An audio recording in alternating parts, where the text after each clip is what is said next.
Hi students, welcome to the video lecture 2 on the topic fluid dynamics. So in the previous class already we have studied what do you mean by fluid dynamics, what do you mean by Newton's second law of motion, and what are the equations of motion. In the today's class we will study what is Euler's equation of motion and how we are going to get the Bernoulli's equation of motion from the Euler's equation of motion. So in the Euler's equation of motion, only the pressure forces and the gravity forces are taken into consideration. In the last class already we have studied it. So now we'll see the derivation of this Euler's equation of motion.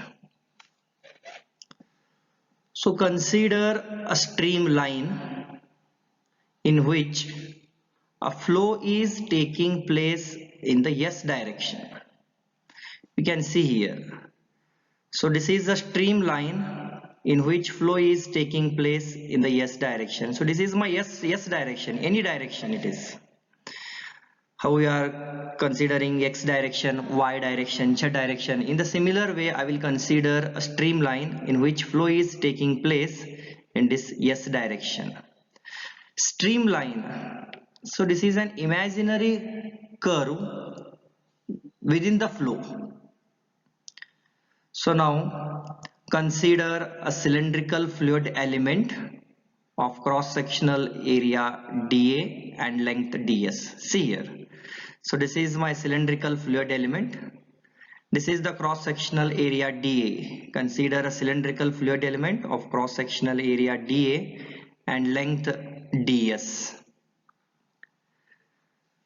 So what are the forces acting on this cylindrical element? The forces acting on this cylindrical element are, you can see here, this is P, pressure P is acting on this cross-sectional area dA in the direction of flow. So this is my direction of flow. It is P into dA in the direction of the flow. It means pressure P is acting on this cross-sectional area dA. For that purpose we have written here the forces acting on the cylindrical element are P into dA in the direction of the flow. So similarly here P plus dou P upon dou S into ds. So this indicates this pressure P plus change of partial pressure in the S direction through a distance ds is acting on this cross-sectional area dA. It is acting in the opposite direction to the flow. We written here already P plus dou P upon dou S into ds is acting on this cross-sectional area dA in the opposite direction to the flow. So this indicates P plus dou P upon dou S indicates change of partial pressure in the S direction through a distance ds. This ds indicates distance. So this pressure is acting in the opposite direction to the flow. And another force is acting on the cylindrical element. It is the weight of the element. That is, it's cylindrical fluid elements. It's a self weight, and this weight will be always acting through the center of gravity of this body. So this is the center of the gravity of the body. From this point only weight will be acting, and weight will be always acting vertically in the downward direction. So weight never acts in the upward direction. So weight acts in the downward direction. So this is my weight of the element is given by rho into g into dA into ds. So already we have calculated the specific weight using the properties of the fluids. How we have calculated specific weight? Specific weight is nothing but weight per unit volume. So our main intention is to calculate here weight of the fluid element. So weight is given by specific weight into volume. Weight is given by specific weight into volume. So specific weight is given by density into gravity, whereas volume of this cylindrical fluid element is dA into ds. For that purpose I have written here weight of the element as rho G into dA into ds. That means specific weight into volume. So now let this theta be the angle between the direction of flow and the line of action of the weight of the element. Let theta be the angle between this direction of the flow and the line of action of the weight of the element. So now this according to the Newton's second law. Now let us write the equations. The resultant force, the net resultant force on the fluid element in the direction of S must be equal to the mass of the fluid element into acceleration in the direction S. How written? That is F is equals to M into AX. Here F is equals to M into A into S because it is in the S direction. So this is my net force. This is my net force. This is my net force. Equations. Net force F is equals to mass of the fluid element into acceleration in the direction of S. This S indicates the direction. AX acceleration in the X direction. AS acceleration in the S direction. So how we have written from the previous equation already, P into dA, it was in the direction of the flow minus of this equation, that is because it is acting opposite to the direction of flow, P into dA minus P plus dou P upon dou S into ds acting on this cross sectional area dA minus weight of this element which is acting vertically in the downward direction. So this will be minus rho g dA ds into cos theta. I have written here by resolving the forces into two components. So this equation will be, this is same as it is, weight of the element into cos theta because this weight is acting at an angle theta. So this is mass of the fluid. How mass is given? Mass density is given by mass per unit volume. So therefore mass is equals to density into volume. So mass of the fluid element, this mass is replaced by density into volume. Density rho as it is, volume of the fluid element is dA into ds into acceleration in the S direction, that is AS. Let me call this equation as equation 1. So already this acceleration, how we will calculate acceleration? Acceleration is given by dou v by dou t, that is change of velocity divided by change of time. It is given by the acceleration. Change of velocity divided by time, it is given, is nothing but the acceleration. And where this v velocity, it is a function of s and t, that means the space coordinate s and time t. So by chain rule, how will write this acceleration? As dou v upon dou s into ds by dt plus dou v upon dt. By the chain rule of differentiation we have written this equation. So I will write this equation in this form, this acceleration. I will write v into dou v by dou s plus dou v by dou t. Why I will write v into dou v by dou s? Because this ds by dt is equals to v, that is velocity. How will calculate velocity? Displacement divided by time. It is nothing but the velocity or distance divided by time. So ds by dt is replaced by v, that is velocity. So this ds by dt is replaced by v here. So I have written acceleration as by this equation v into dou v by dou s plus dou v by dou t. Suppose if the flow is steady flow, if the flow is steady flow, then dou v upon dou t becomes 0. This equation becomes 0 because there is no change of velocity with respect to time. That is dou v by dou t is equals to 0. Therefore this acceleration as is equals to v into dou v by ds because this term becomes 0. Therefore acceleration is calculated by the formula v into dou v by dou s.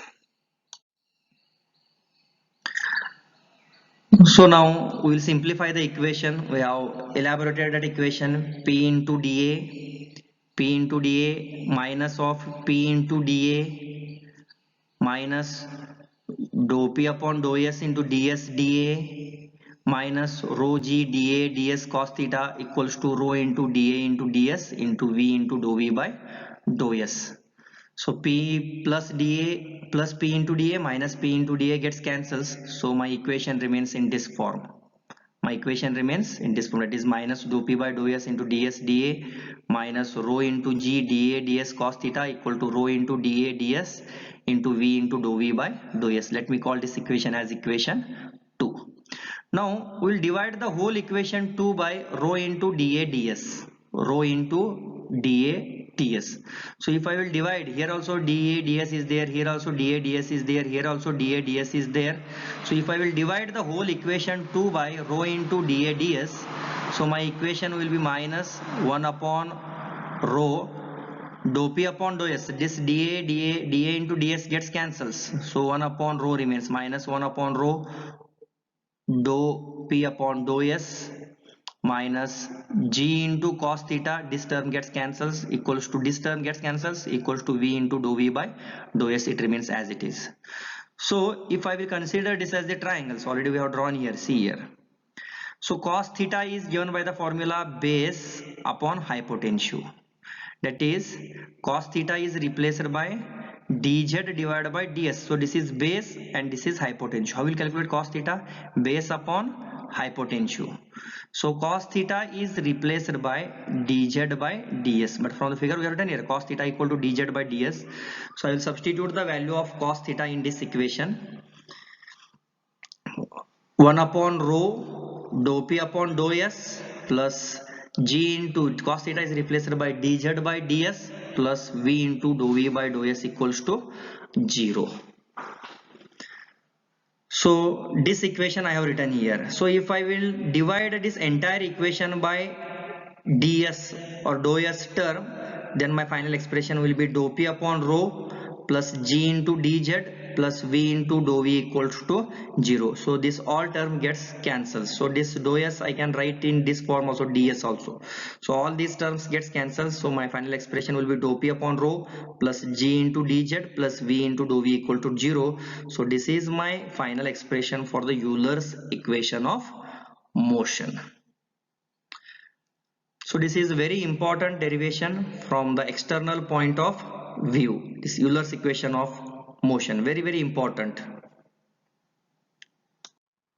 So now how we will get the Bernoulli's equation from the Euler's equation of motion? So this is a derivation of the Bernoulli's equation. So this Bernoulli's equation is obtained from the Euler's equation of motion. So this is my Euler's equation of motion, that is dp by rho plus g into dz plus v into dou v equals to 0 or v into dv equals to 0. So integrating this Euler's equation, if I will integrate this equation, this is integration of dp by rho plus integration of g into dz plus integration of v into dv is equals to constant. Suppose if the flow is incompressible flow, for incompressible flow rho is constant, that means there is no change in density for incompressible flow, that means rho is constant, density is constant. So then rho remains as it is, so integration of dp it becomes p.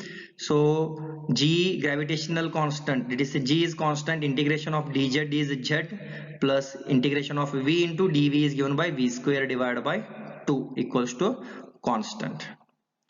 So if I will divide this entire equation by g term, so this will be p divided by rho g plus z get g gets cancels, z term remains, so v square divided by 2g equals to constant. The same equation I have written in this form, that is p divided by rho g plus v square divided by 2g plus z equals to constant.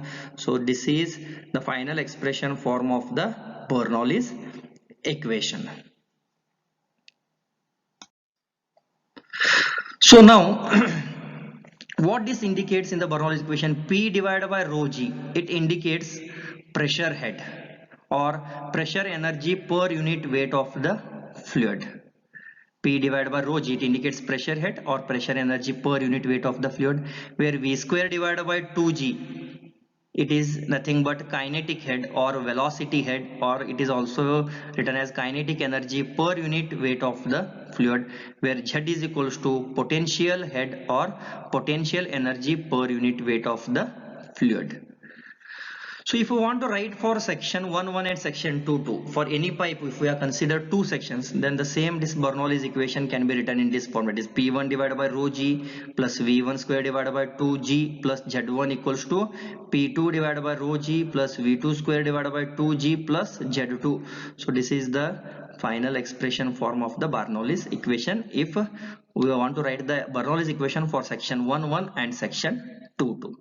So now we will study what are the limitations of this Bernoulli's equation. So it is applicable only to a steady flow. It is used in the incompressible flows. So these are the main two limitations we have observed here. And let us now study what are the assumptions made in the derivation of this Bernoulli's equation. That means the fluid should be ideal. That is, viscosity is 0. The flow is incompressible. That means rho is constant. The flow is a steady flow. That means there is no change in velocity with respect to time. Flow is steady and the flow is irrotational flow. So now we'll study how we'll write the Bernoulli's equation for the real fluids. So now already we have written this Bernoulli's equation for the ideal fluids. For ideal fluid where viscosity is 0. There is no viscosity. It is non-viscous. But if we consider the real fluids, all the real fluids are viscous. That means they are having some viscosity. Hence it offers some resistance to the flow. Thus there are always some losses in the fluid flow. Whenever the fluid offers some resistance to its flow, then definitely there will be some losses in the fluid flow. Hence, in the application of this Bernoulli's equation, these losses are taken into consideration. These losses are taken into consideration. How we will write now Bernoulli's equation for real fluids between point 1 and 2 is given as point 1 and 2 means between sections 1 and section 2 of the pipes. Written this Bernoulli's equation as it is P1 divided by rho g plus V1 square divided by 2g plus Z1, that will be equals to P2 divided by rho g plus V2 square divided by 2g plus Z2.